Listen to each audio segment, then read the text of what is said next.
Les défenses extérieures ont été submergées, laissant les murailles du palais impérial vulnérables face aux attaques des traîtres. Perturabo est déterminé à démolir les imposants édifices de son frère et rival de toujours, Rogal Dorn. Mais il doit d'abord s'emparer du spatioport de la Porte du Lion afin d'y déployer ses armes les plus redoutables. Je suis Maesticia et depuis 2011, je critique les ouvrages de Black Library pour le Requisiam. Bienvenue. Salut tout le monde, aujourd'hui on va parler du 3e tome du Siège de Terra, intitulé Le Premier Rempart, écrit par Gafthorpe et publié en mars 2020 dans sa version originale. Mais avant d'aller plus loin, sachez que les différents segments de l'émission sont listés dans la description afin de vous épargner le spoil, notamment la prochaine section mise en contexte qui retracera les intrigues des tomes précédents. Donc soyez avertis. Mise en contexte. Alors ce 3e tome, Le Premier Rempart, est la suite directe des Égarés des damnés de Guy Hallé. Donc ça c'est appréciable, encore une fois une suite directe, pas de temps mort. Donc pour revenir vite fait sur les derniers tomes, premier tome, La Guerre solaire de John French, c'était les affrontements spatiaux, les blocus Imperial Fist, afin de ralentir le plus possible l'armada du maître de guerre. Évidemment ce tome-là s'achevait par la victoire renégate, avec l'apparition du Vengeful Spirit notamment, et le retrait des forces loyalistes sur Terra. Donc ça c'était le premier tome.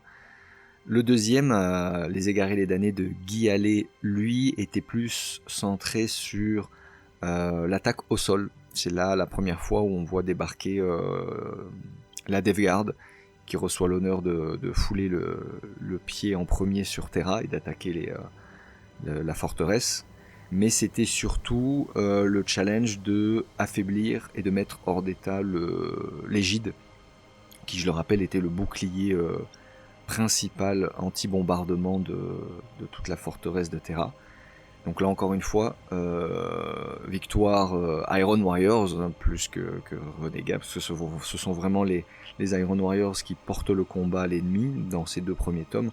Bien évidemment, il y a toujours les Sons of Horus, il y en a plein d'autres, mais c'est vraiment centré, le point de vue est centré du côté des Iron Warriors.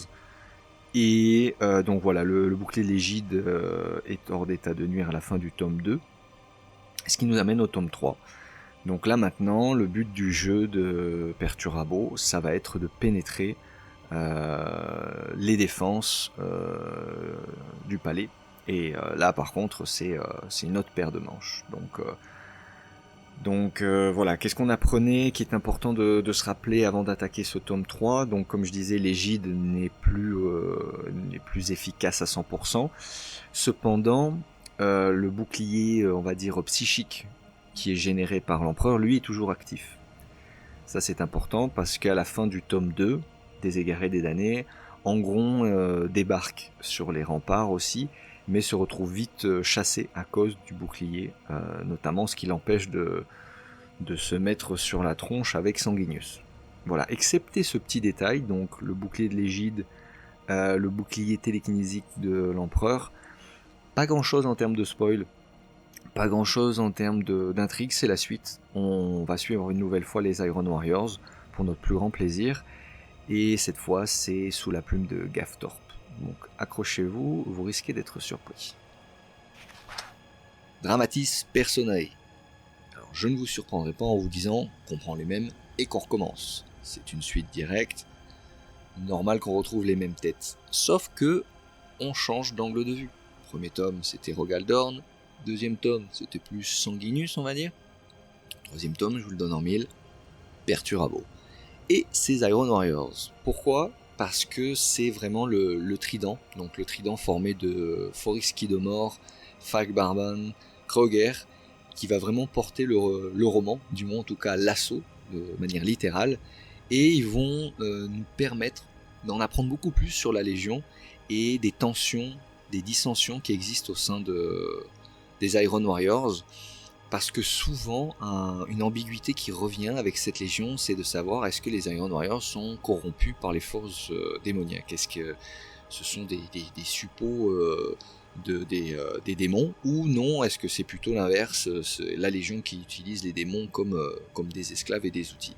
Mais ce tome-là, il apporte pas mal d'indices, de pistes de réflexion et de preuves concernant comment les Iron Warriors gèrent le sujet de la démonologie, en fin de compte, en général. Donc ça, c'était super intéressant et bien écrit. Je reviendrai là-dessus par la suite, mais ces Iron Warriors dans ce tome-là sont très très bien écrits.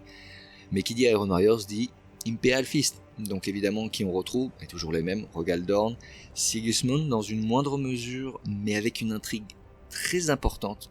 En fin de compte, l'intrigue est pas très importante, mais on voit que c'est pas Gaftorp qui va développer cette intrigue, l'intrigue de Sigismund, ça va être laissé à quelqu'un d'autre, mais il rappelle certaines choses importantes concernant le seigneur Castellan, qui sont importantes, voilà. Mais celui qui va devoir protéger le spatioport de la Porte du Lion, c'est Fafnir Raan, le seigneur sénéchal. Donc lui, il est un peu moins connu, mais pour ceux qui ont du mal à le visualiser, c'est l'Imperial Fist qui se balade avec une hache dans chaque main. Voilà, là peut-être maintenant ça vous dit quelque chose. Il est notamment présent sur la première de couverture de ce tome, le premier rempart, face à Kruger. Ça vous permet un petit peu mieux de visualiser le héros. Donc du coup, ça va nous permettre d'en apprendre un peu plus sur ce personnage. Durant, on va dire, la première moitié du roman. La deuxième moitié, ça va être un peu plus disparate. Ensuite vient Zardou Layak. Oui, Zardou Layak, qui dans ce tome-là a un rôle majeur. J'en dis pas plus, je développerai peut-être un peu plus tard, mais je me souviens avoir parlé dans les différentes émissions que Zardou Layak est un personnage que je trouvais fade, un ersatz de Erebus. Et bien dans ce tome-là, il prend beaucoup plus d'importance, de valeur, d'intérêt, et m'a beaucoup captivé. Il a été très très bien écrit par Gaftorp. Donc si vous ne l'aimez pas, peut-être que dans celui-là, vous allez reprendre un petit peu, pas confiance, faut pas exagérer non plus, mais voilà, il est plus intéressant, plus captivant dans ce tome-là que dans les deux précédents. On va avoir du Karn. Le Karn, bon, pas beaucoup, mais bon, Karn, c'est toujours bon à prendre, donc on prend. On va avoir Abaddon, sauf que cette fois, c'est Abaddon qui accompagne Zardou Layak, et pas Layak qui accompagne le Sons of Horus. Donc, j'ai trouvé ça intéressant. Après, on va voir les intrigues du côté humain, à l'échelle humaine, avec Zenobi Adedeji, qui est une volontaire du 65e corps de défense d'Adaba, qui est en fin de compte à la base une ouvrière à la chaîne qui monte des véhicules, des chars, des tanks, qui sont destinés à aller supporter le combat en Himalaisie, l'Himalaya où réside l'empereur. Donc ça va être la partie, on va dire, humaine, l'échelle humaine. Donc ça fait toujours plaisir d'avoir toujours un rapport à l'humain, ne pas perdre d'esprit qu'il y a aussi des hommes et des femmes qui se battent durant ce terrible affrontement. On va avoir aussi du Amon Toromachian, donc Adeptus Custodes, qui est l'un des rares que j'aime lire. Les Custodes, je les trouve assez fades et redondants.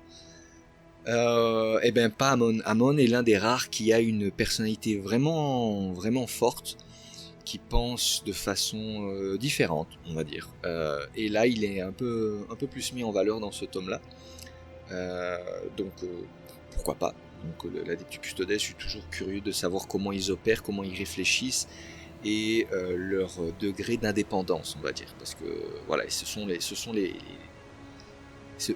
eux les prétoriens de l'empereur, et donc c'est toujours intéressant de voir comment ils opèrent à l'intérieur du palais, alors que l'ennemi est aux portes. On va retrouver Euphrati Killer. Donc là, évidemment, ça me fait penser à Mercedes Oliton du premier tome. Euphrati Killer, qui est la sainte, pour ceux qui l'ont oublié, de la trilogie d'ouverture de l'hérésie d'Horus. Donc, personnage très important, qui n'a fait que prendre de l'importance au fil on va dire du lore de l'hérésie d'Horus. On va avoir par la suite qu'est-ce qu'elle apporte dans ce tome. On va avoir un petit peu de Malcador, donc ça aussi c'est toujours sympa de voir un petit peu le régent de Terra agir, même si c'est toujours dans l'ombre. Et je vais finir par des mentions honorables avec Berossus, le Dreadnought Iron Warriors, mais pas n'importe quel Dreadnought. Court passage concernant ce personnage vraiment excellent. Garal, autre Iron Warriors. Alors dès que vous lirez le mot Garal, concentrez-vous, essayez de le suivre, le garçon, ça vaut la peine. J'ai beaucoup aimé son histoire. Aeger qui est un Imperial Fist qui lui fait tampon entre le Primarque et Sigismund ou Fafnir Ran. Donc personnage important, j'ai bien aimé. Petite apparition de Typhus, qui n'est donc plus Typhon, mais qui est Typhus. J'ai aimé le fait qu'il soit présent. Voilà, il est venu ajouter un petit peu de parfum, si je puis dire, au roman.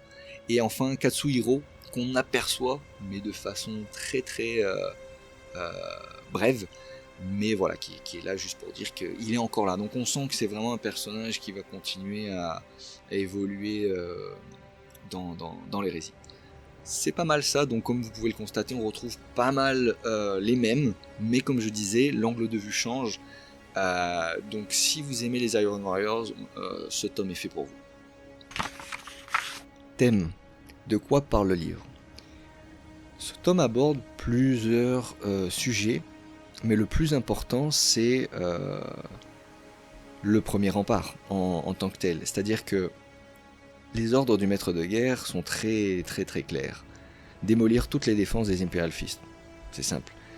Et Perturabo, à qui on a donné cette mission, jusqu'à présent, s'en est très très bien sorti. C'est-à-dire qu'il a réussi à démolir le blocus et les différents barrages dans le système sol. Il a réussi à mettre hors d'état de nuire le bouclier de l'égide, qui a empêché un déploiement massif des troupes astartes sur le sol de Terra. Et maintenant, il faut rentrer à l'intérieur de la forteresse. C'est bien beau de se battre sur les remparts, mais il faut rentrer à l'intérieur. Donc le premier chapitre commence comme ça, où on voit Perturabo en introspection et en train de réfléchir, voir les différents plans, les projections holographiques, par où est-ce qu'il pourrait attaquer pour créer une faille. Et il ne sait pas trop par où commencer. Et il se rend compte que le spatioport de la Porte du Lion, c'est l'endroit le mieux gardé, le mieux protégé, le plus difficile à assiéger en fin de compte. Et ça le titille. Et il se dit, si on attaque ce spot, c'est sûr qu'on va perdre beaucoup d'hommes.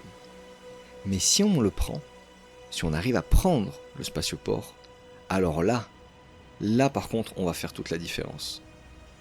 Donc Perturabo, dès le début, a bien conscience du prix que va lui coûter d'attaquer le spatioport de la Porte au Lion. Mais la récompense, s'il atteint son objectif, c'est une réussite et une victoire totale. Pourquoi ? Parce qu'il faut comprendre ce que c'est le spatioport de la Porte du Lion. C'est en fait une énorme tour gigantesque qui a sa base sur Terra et son sommet dans l'espace. Donc cette tour, aux proportions gigantesques, est divisée en plusieurs niveaux, stratosphérique, troposphérique, jusqu'à l'espace.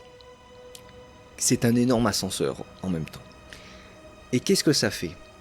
Ça permet à des vaisseaux spatiaux, donc qui n'ont pas la capacité de pénétrer les atmosphères des planètes, parce qu'ils sont faits pour naviguer uniquement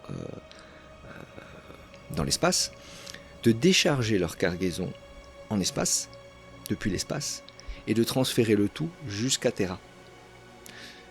Et là, on comprend mieux pourquoi le spatioport est aussi bien protégé. Parce que qu'est-ce qu'il veut faire, Perturabo ? Il ne veut pas simplement pénétrer la forteresse pour mener l'assaut là-bas. Non. Il veut faire débarquer les titans.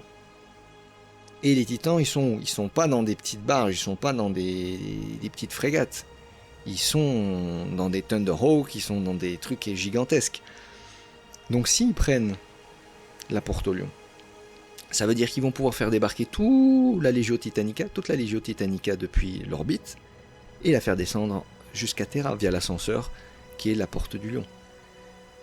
Donc c'est l'effet qui se coule, double bénéfice. Par contre, c'est l'endroit le plus protégé, et il sait que qu'il échoue ou qu'il réussisse, il va perdre beaucoup d'hommes. Et ça, c'est un prix qu'il est prêt à payer, étant donné que c'est pas lui qui va souffrir, c'est ses fils. Et donc c'est ça, le thème principal du roman. Et ce que ça va impliquer pour les troupes au sol, c'est-à-dire pour Forix, Kruger et toute la famille, là, ça va être un sacré carnage. Et quand Perturabo réunit son trident, et qu'il explique son plan, et il dit mais le seul problème c'est que Dorn, il se doute à ce que ça soit moi qui mène l'assaut. Donc il se doute que ça va être, on va dire, mon génie qui va essayer de prendre la porte du lion. Mais ce que je vais faire, c'est que je vais pas y aller. Je vais désigner Kruger pour mener l'assaut. Et à ce moment-là, tous les autres, ils sont un peu déconcertés en disant mais pourquoi Kruger ? Parce que Kruger, il est réputé pour être une brute. C'est-à-dire que déjà au sein de la Légion, il est réputé pour n'avoir aucune finesse et aucune stratégie. C'est pas un stratège, c'est un bourrin. Voilà, littéralement un bourrin. Mais efficace. Mais c'est pas un stratège. Et Forix, dès le début, il dit mais va falloir un petit peu de stratégie si on veut prendre ce spatioport de façon intelligente et pas juste envoyer au casse-pipe toutes nos unités. Et il dit non. Tu ne t'occupes pas de la stratégie, c'est Kruger qui est en charge. Tu vas suivre Kruger à la lettre. Parce que toi, Forix, tu as une mentalité qui est similaire à la mienne. Et je veux pas que Dorn puisse anticiper ce genre de tactique, de réflexion. Donc je veux que ce soit Kruger qui mène l'assaut. Et vous allez suivre exactement ce que vous dit Kruger. Et c'est là où Forix se rend compte qu'il risque de mourir. Parce que même au sein du Trident, comme je disais, il se tolère maximum, mais ils ne se respectent pas, quoi. S'il y en a un qui meurt, tant pis, quoi. Ils s'en foutent. Il n'y a pas de fraternité réelle au sein de ce trident. Et donc le tome va vraiment mettre l'accent sur les Iron Warriors et ce qu'ils sont prêts à sacrifier pour arriver à leurs objectifs et leurs limites. Donc Perturabo a vraiment le sale rôle dans ce tome-là, mais les Iron Warriors ont le bon rôle. C'est-à-dire que y a un passage très important vers la fin du roman, c'est pas un spoil non plus, mais Forix a vraiment le sentiment d'avoir été manipulé et abusé en fin de compte, de la même façon que Perturabo se plaignait de l'empereur, parce que ce dernier l'envoyait toujours faire le sale boulot, on va dire. Et bien là, lors du siège de Terra, qu'est-ce que fait Perturabo ? Il reste en orbite, sur sa base, le Iron Blood, si je dis pas de bêtises, et il envoie toutes ses unités faire le boulot à sa place. Et ça, Forix, ça lui reste en travers de la gorge. Et c'est cool de voir, encore une fois, cette rivalité entre... Il y a toujours une histoire un petit peu particulière entre le primarque et le premier capitaine. Que ce soit Angron et Karn, que ce soit Horus et Abaddon, que ce soit Magnus et Ahriman. Il y a toujours une petite rivalité et en même temps profond respect et admiration entre les deux. Et là on le voit entre Forix et Perturabo. J'ai trouvé ça génial. Je trouvais ça vraiment génial parce que ça ajoute beaucoup de corps à la Légion et à l'histoire, parce que on va suivre Forix, ils vont prendre plein la tronche tout le long du roman. Mais quand je dis plein la tronche, c'est extrême, c'est-à-dire jusqu'à un point où les armures sont rouillées tellement elles sont utilisées et manquent d'entretien. Et je parle même pas des munitions qui finissent par s'épuiser. C'est quelque chose d'assez... c'est vraiment pousser la capacité et l'endurance Astartes à sa limite, jusqu'au bout, quoi. Donc j'ai adoré ce passage-là, et c'est super bien mené par les personnages de Forix notamment, et de Falk. Mais il y en a d'autres, Garal, j'ai parlé aussi. Donc ça c'est super important de voir la mentalité Iron Warriors à son comble. Voilà. Ensuite, on a côté Imperial Fist, c'est un peu plus nuancé, dans le sens où Ran est surpris d'avoir été choisi pour protéger le spatioport, étant donné l'importance du spatioport. Il était persuadé que c'était Sigismund qui allait s'en charger. Sigismund, lui aussi, il pensait que ça allait être lui, mais non, Dorn a décidé de punir Sigismund. Et ça, on va le retrouver plusieurs fois dans le roman, où on voit vraiment cette animosité qu'a Rogal Dorn envers son fils. Alors, je vais essayer de pas trop rentrer dans les détails, mais ce tome-là, ce qui nous rappelle, et ce qui est très important, c'est que techniquement, Sigismund, il aurait dû être déployé lors de la bataille de Fall. Je ne sais pas si on se souvient un petit peu de la bataille de Fall. Il y a un recueil de nouvelles qui s'appelle, en version originale, c'était Crimson Fist, qui était écrit par John French. Un très bon recueil d'ailleurs, un des rares. Donc je vous renvoie encore une fois sur le Reclusium pour voir la critique. Qui était Les Ombres de la Traîtrise, si je dis pas de bêtises. Avec sur la première pochette, on voit l'Imperial Fist avec le gantelet énergétique en train d'exploser un Iron Warriors, justement. Pour revenir à ce que je disais, Sigismund devait être déployé dans le système. Sauf que qu'est-ce qui s'est passé ? Il s'est passé que sur Terra, Euphrati Killer a dit à Sigismund, n'y va pas, n'écoute pas ton père, parce que c'est quand même Dorn qui lui a dit d'y aller, si je dis pas de bêtises, ne va pas là-bas parce que tu vas mourir pour rien, et l'empereur a d'autres plans pour toi. Et Sigismund, il l'a cru.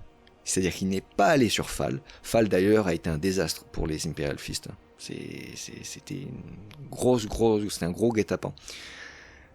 Mais, étant donné qu'il n'est pas allé là-bas, et qu'il n'est pas mort du coup, il se fait traiter, mais comme une merde, par Rogal Dorn. Il le traite de lâche, il le traite d'incapable, il le traite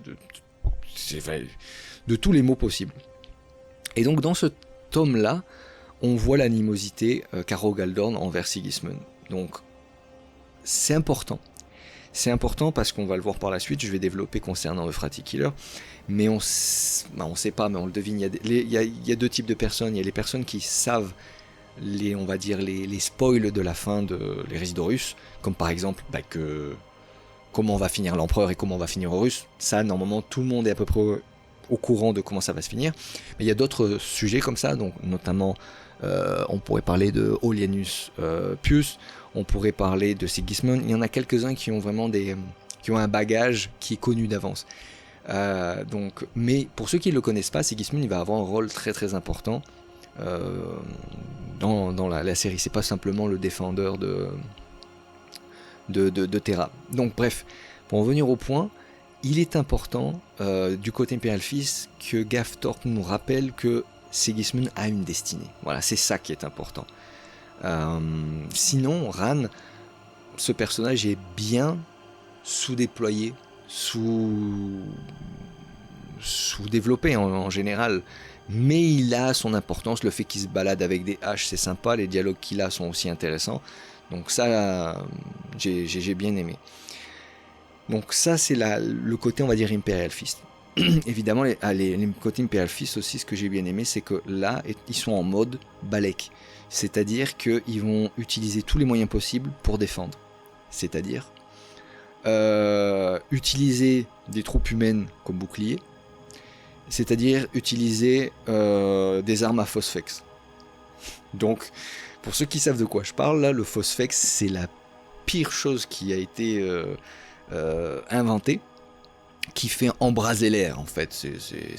Ça fait tout fondre. La céramite, la peau, évidemment, les os, j'en parle pas. Enfin bref, tu te transformes en compote. Et il y a des affrontements dans l'ascenseur, qui est en fin de compte l'ascenseur, on va dire le complexe qui est le spatioport de la Porte au Lion, entre Imperial Fist et Iron Warriors, où les Iron Warriors sont surpris des méthodes employées par les Imperial Fist tellement elles sont brutales. Donc notamment l'emploi du phosphex et d'utiliser des humains comme boucliers en fait. Et c'est des passages assez humoristique dans le sens où les Warriors commencent à respecter les Imperial Fist pour leur méthode de combat. Ils se disent finalement ils sont pas sont pas si coincés que ça, les Imperial Fist, hein, quand ils ont vraiment besoin de sortir l'artillerie lourde, ils n'hésitent pas à bombarder de Phosphex les ascenseurs. Donc ça, j'ai trouvé très sympa là, de mettre en relation les deux légions qui sont rivales depuis le début, mais qui en fin de compte, quand ils sont poussés dans leur dernier retranchement, utilisent les mêmes armes, parce que ça reste des armes et des outils. Alors évidemment, on compare pas la pureté des Imperial Fist avec la barbarie des Iron Warriors, mais quand même, on sent que les Imperial Fist, ils ont monté d'un niveau en termes de sauvagerie. Donc ça, c'était sympa aussi de voir ça du côté des Imperial Fist. Oh, il y a aussi tout un passage de progression tactique avec les boucliers, très bien écrite, vraiment sympa, où ils avancent un petit peu à la 300, donc comme dans la bande dessinée et le film, avec les boucliers et les rangs qui se protègent les uns les autres pour repousser les vagues ennemies, donc très très sympa. Il y a l'affrontement notamment de Kruger qui est devenu complètement berserk face à Ran, donc le sénéchal, donc très sympa aussi le côté Imperial Fist. Comme il y a juste le Dorn qui vrille un petit peu de la capsule, on sait pas trop pourquoi, il est frustré que son fils préféré ne l'ait pas écouté, qu'il soit encore en vie quasiment. Ça fait penser un peu à la relation qu'il y a entre Denethor et Boromir. Ouais, ça ressemble un peu à ça, quoi. Le père vraiment ingrat, quoi. Bon, enfin bref. Donc Sigismund victime, hein, dans ce tome-là. Même s'il fait beaucoup de choses intéressantes, victime. Ensuite, on va avoir le côté... je vais parler de Zenobie. Donc l'aspect humain, donc la trame narrative avec les humains.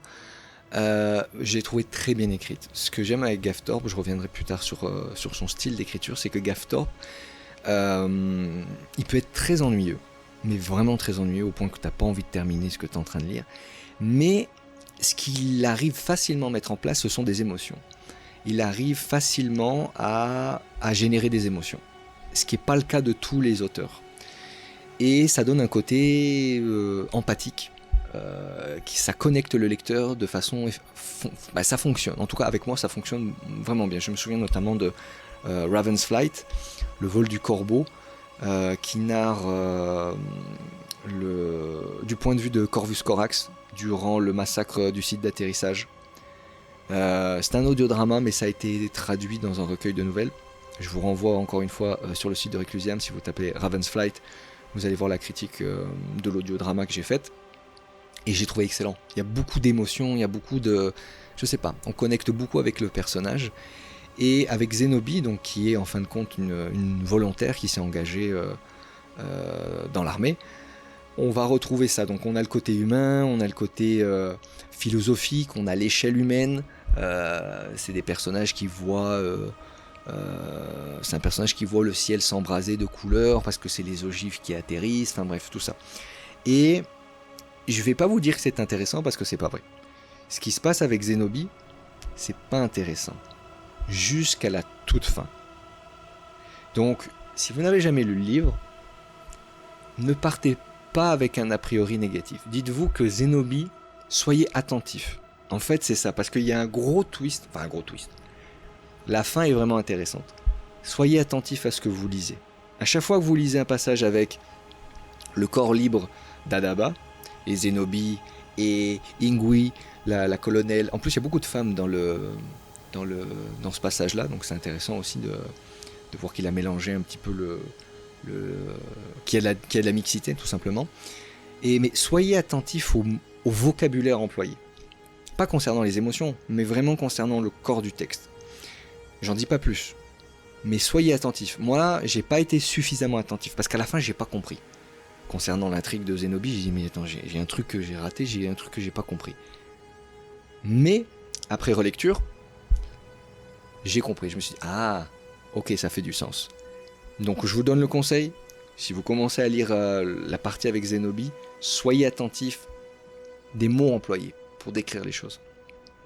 Donc, intéressante, mais finalement, c'est en fin de roman qu'on prend vraiment la valeur de la chose. Après, j'ai trouvé ça intéressant.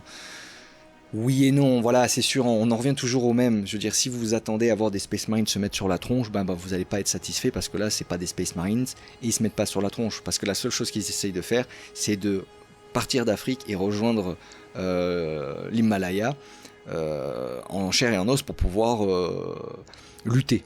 Voilà.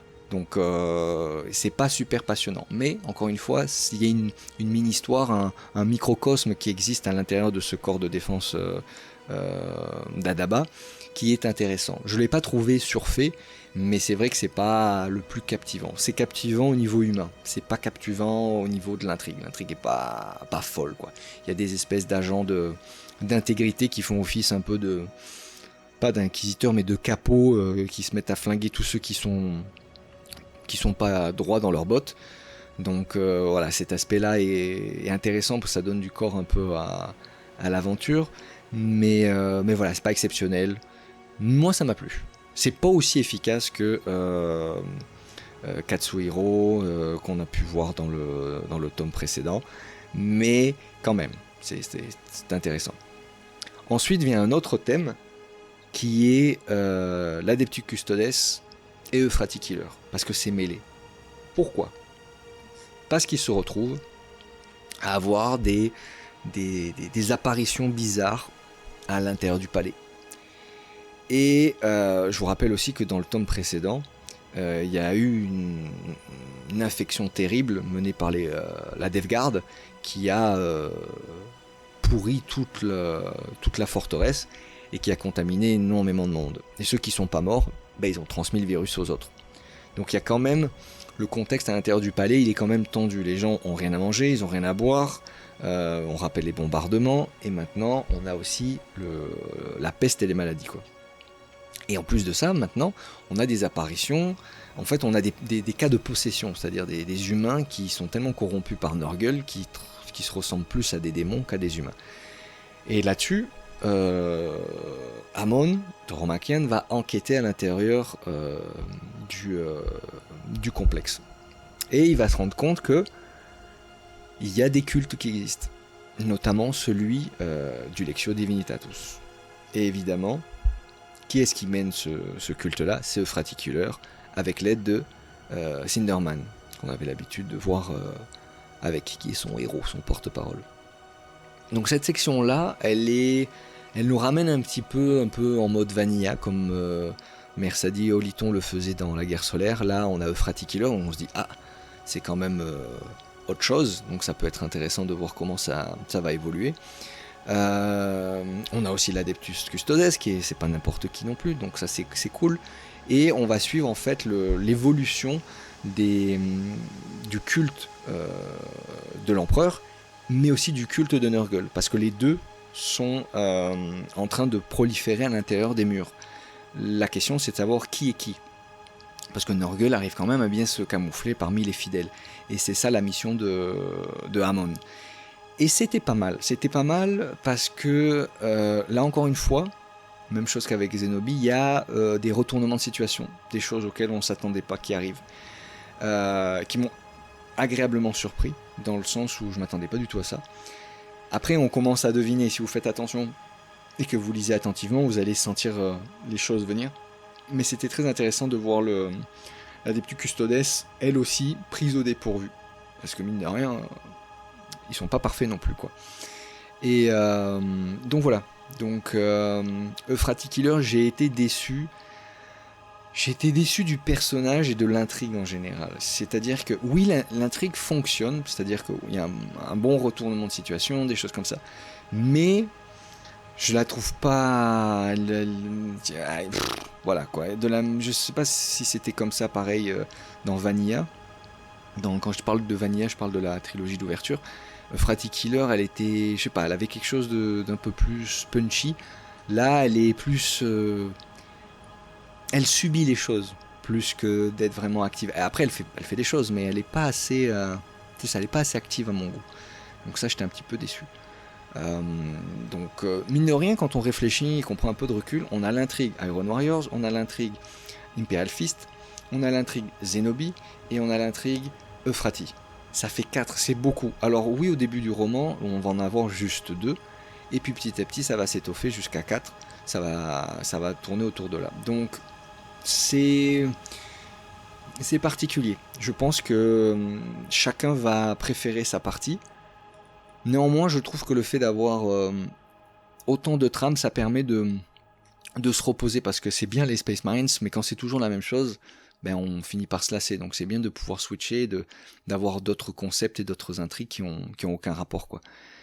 Et concernant le Euphrati et on va dire l'enquête des custodes, il y a la partie qui est selon moi l'une des plus importantes aussi de ce livre, c'est la partie Zardoulayak.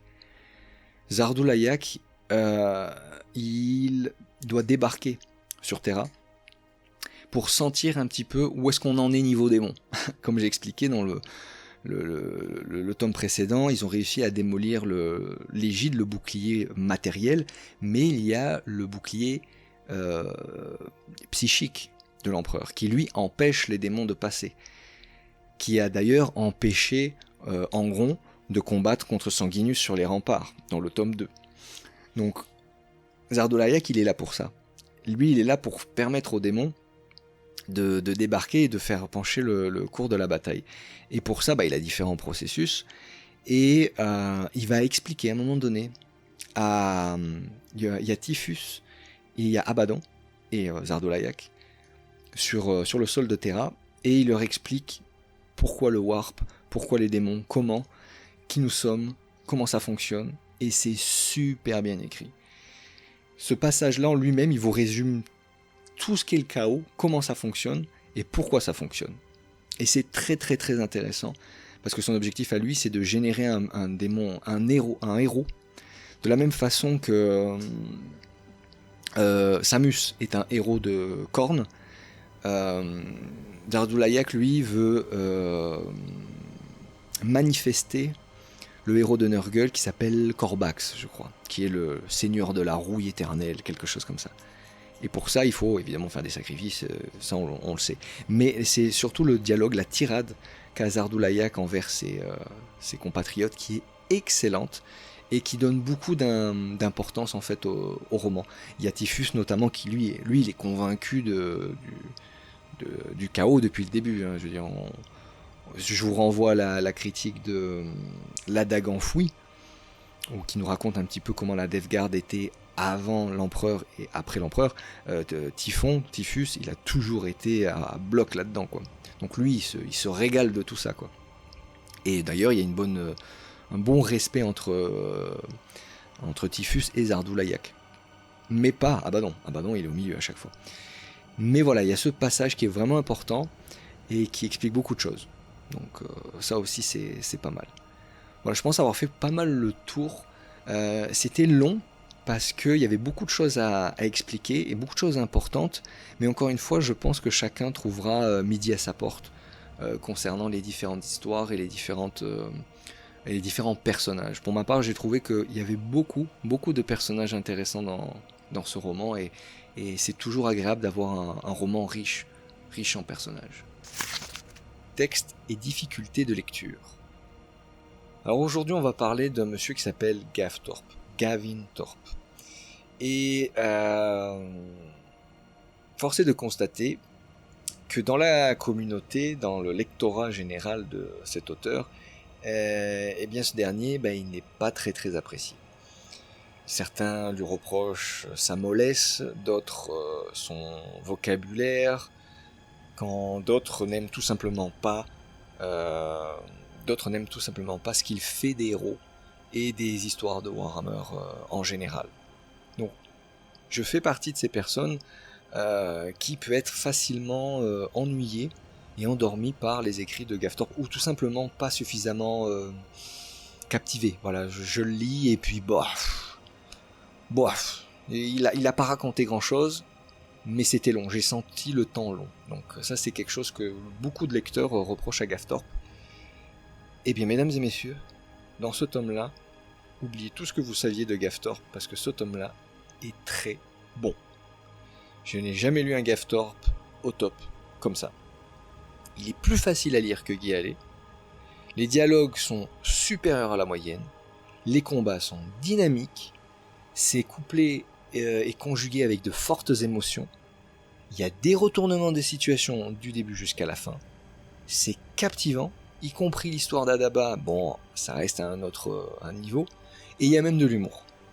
Alors là, moi, je sais pas quoi faire. J'aimerais bien avoir l'avis des gens là-dessus.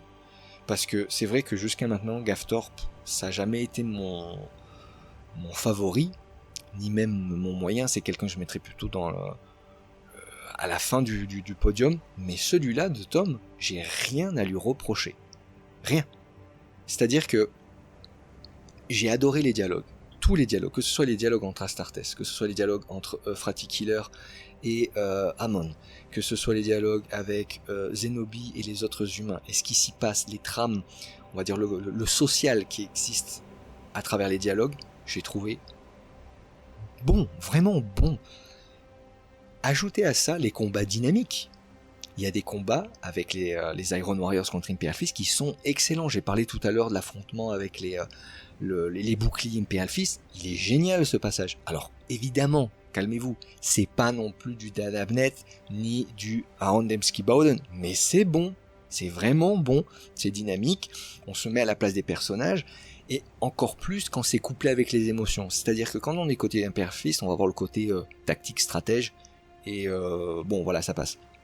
Mais quand on est côté Iron Warriors, on a la même chose, c'est-à-dire qu'on a le côté tactique, stratège, dynamique, mais en plus on va avoir l'épuisement qui s'accumule de façon exponentielle dans le matériel et dans le mental des Astartes. Et ça, c'est génial, parce que, je vous dis, le Forix, dans ce tome-là, il est top, quoi. Enfin, j'avais hâte de tomber sur les passages où il y avait Forix et la galère, parce que il est en galère du début jusqu'à la fin. Et ça, c'est pas quelque chose que j'ai l'habitude de retrouver avec Gaftorp. Oui, il arrive à nous donner, à communiquer des émotions, mais généralement, c'est moins dynamique, c'est moins punchy, quoi. Non, là, c'est bon. C'est bon. Ajoutez à ça les retournements de situation, donc des péripéties auxquelles on ne s'attendait pas du tout, et quand je dis on s'attendait pas du tout, c'est on ne s'y attend pas du tout. Je pense notamment le passage avec Karn, je pense à, comment il s'appelle, à Sigismund, notamment ce qui se passe avec lui aussi. Donc ça pimente quand même pas mal. On retrouve un roman de 300 pages, 400 pages, qui finalement coche toutes les cases. On a l'aventure, on a la trame, on a des fils narratifs qui sont divisés, mais qui, en fin de compte, ont une certaine cohérence les uns entre les autres. Donc non, et il y a de l'humour. Il fait même de l'humour. L'humour l'humour Iron Warriors, c'est le plus délirant. Moi, depuis que je lis de l'Hérésidorus, j'avais beaucoup aimé l'humour de Nathaniel Garro et de... Comment il s'appelle non, en fait, le vrai humour qu'il y avait à l'époque, c'était Tariq. L'humour Nival, qui était vraiment le personnage, on va dire, un peu clownesque. Mais là, les Iron Warriors, ils sont au top, quoi. Il y a un passage où ils sont en train de se faire bombarder au Phosphex et ils n'arrivent pas à communiquer parce que les réseaux sont comme restreints. Je veux dire, il a mourir de rire ce passage. Bon, j'exagère peut-être un peu. Mais dans un roman qui se veut aussi sérieux, c'est bienvenu. Je trouve que c'est de bon ton de pouvoir mélanger tout ça. Donc ouais, voilà, Gaftorp, non, facile à lire. J'ai pas trouvé le roman long à lire. Je l'ai pas trouvé particulièrement long. Oui, évidemment, la partie avec Zenobi et le côté, l'aspect humain, il est toujours un petit peu plus mou. Ouais, ça faut, parce qu'en fin de compte, ils essayent de se déplacer d'un point A à un point B, et il se passe des choses entre ces deux points, mais c'est pas non plus super captivant. Donc, je dirais bon, ça c'est pas non plus le top. Mais dans la moyenne, c'est au-delà de la moyenne. Voilà, c'est clairement au-delà de la moyenne, et je suis surpris parce que je m'attendais pas du tout à ça. Et j'étais persuadé qu'il me dire que oh là là, on va pas apprendre grand-chose et ça va être long. Et ben c'est complètement faux, pardon. On apprend beaucoup de choses importantes sur différentes légions, sur les Iron Warriors, sur les Imperial Fist, sur les démons en général, sur le culte de l'empereur, sur la barrière, l'Adeptus Custodes, tout ça. Et c'est bien amené par les dialogues, par les descriptions, par le vocabulaire employé. Donc je suis vraiment curieux encore une fois d'avoir le retour des gens sur ce tome-là. Encore une fois, c'est pas le meilleur tome de la saga, je pense pas. Mais c'est pas le mauvais, c'est pas le plus mauvais en tout cas, ça c'est certain. Et de la part de cet auteur, c'est plutôt une bonne surprise. Donc allez-y, foncez, ne partez pas avec de préjugés, et allez-y, parce que honnêtement, j'ai été agréablement surpris. De toute façon, vous allez vite vous en rendre compte. Si après on va dire les 50 premières pages, vous n'êtes pas captivé, bon, dans ce cas-là, mon avis est différent du vôtre. Mais si après 50 pages, vous trouvez ça pas mauvais, bah dites-vous que ça va garder cette régularité jusqu'à la fin. Et ça, ça fait plaisir. Conclusion. Vous l'aurez compris, ce tome est bon, voire même très bon, si on le compare au standard de ce qu'a pu produire cet auteur dans le passé. Il y a beaucoup de choses positives dans ce roman. Moi j'ai adoré découvrir les Iron Warriors durant le siège de Terra de façon aussi intime, de façon aussi viscérale. Je trouve que Père Turabo est d'autant plus détestable, et on aime quand les méchants sont des vrais méchants, n'est-ce pas? Donc ça c'est réussi. Et en même temps, on arrive à apprécier les Iron Warriors pour ce qu'ils sont, c'est-à-dire des légionnaires implacables, mais qui ont eux aussi leurs limites. Et ça s'était bien amené par les dialogues, par la dynamique des combats aussi, de voir vraiment à quel point ils luttent fort. Ça c'est quelque chose que j'ai adoré. J'ai beaucoup aimé aussi les Imperial Fists qui font tout pour gagner du temps et qui sont prêts à employer les pires moyens pour gagner du temps. Ça aussi c'est bien de voir que chacun a ses limites, qu'elles soient physiques ou mentales. C'est bien amené, c'est bien écrit. Comme je le disais tout à l'heure, le passage de Zardoulayak, il est excellent. Je dis pas qu'il fait le roman lui-même, hein, bien loin de là l'idée, mais il est super important. Il explique bien les choses de façon cohérente, logique, et à la fin on se dit oui, ça fait du sens, oui, pourquoi pas. Et ça c'est pas facile à décrire des choses qui sont un petit peu évasives depuis le début de la saga, où est-ce que c'est un démon, non c'est une possession, non c'est pas une possession, c'est une corruption, non c'est quoi, je comprends pas trop. Donc j'ai adoré ce passage. Qu'est-ce que j'ai moins aimé? J'ai moins aimé Euphrati Killer, j'ai moins aimé Zenobi, mais je pense que des deux, je pense que c'est Euphrati que j'ai le moins aimé, parce que je la trouve je sais pas inintéressante, mais on l'a mis sur un piédestal, Euphrati Killer. C'est la sainte, quoi, on l'appelle la sainte. On l'a mis sur un piédestal, et en fin de compte, non. Elle est pas si exceptionnelle que ça, Euphrati Killer. Et donc, voilà, de la même manière que Mercedes Oliton m'avait laissé un petit goût de mais dans la bouche, là c'est un peu pareil, Euphrati Killer, je me dis finalement elle est pas si sainte que ça, elle est pas si forte que ça. Après, elle arrive à manifester des flammes et à brûler des démons avec, hein, attention, faut pas non plus déconner. Mais voilà, je la sentais un plus puissante, plus forte que ça. Donc là j'étais un petit peu déçu. Par contre, Tauromachian, Amon, lui, il a gagné des points. J'aime sa façon de voir, j'aime sa façon de un peu sans. Il a pas de. C'est pas une demi-mesure, c'est 0 ou 1. Il n'y a pas de 0,5 avec lui. Donc ça j'ai bien aimé. Et tout ce qui concerne Zenobi et les forces de défense là en Afrique, c'était sympa, c'était bien écrit. J'avais envie de savoir ce qui allait se passer, parce qu'en fin de compte, je ne l'ai pas dit avant, mais c'est une porte-étendard. Donc la porte-étendard, on ne met pas n'importe qui en porte-étendard généralement. Et c'est très intéressant. C'est très intéressant de voir l'évolution d'une fille qui en fin de compte est une simple manœuvre dans les usines, qui devient volontaire jusqu'à porte-étendard. C'est pas mal. Mais oui, évidemment, on en revient encore une fois, c'est pas des Space Marines, donc peut-être que ça vous intéressera pas. Mais c'était bien écrit, c'était assez intéressant quand même. Parce qu'en fin de compte, il n'y a pas d'affrontement. Enfin, ici, il y a des petits affrontements, mais c'est pas comme avec Kuchihiro, qui avait vraiment, du début à la fin, il est sur le front, quoi. Il est en première ligne. Là, c'est pas le cas, c'est plus un road trip, donc ça peut ne pas plaire. Ce que je comprends. Et, ah oui, ce que j'ai pas aimé, c'est le tout dernier chapitre, qui en fin de compte n'est pas vraiment un chapitre, c'est plutôt une outro, c'est-à-dire une fin, quoi, un épilogue, où, je vais spoil, mais c'est pas un gros spoil, où en gros on comprend qu'il y a John Grammaticus. Mais la manière dont c'est amené, c'est nul, c'est bidon. Donc j'ai complètement occulté ce dernier chapitre et je suis resté sur celui d'avant. Donc bref, voilà. Voilà, donc en conclusion, je le trouve vraiment bon. Je vais lui mettre la note de 3.5 sur 5.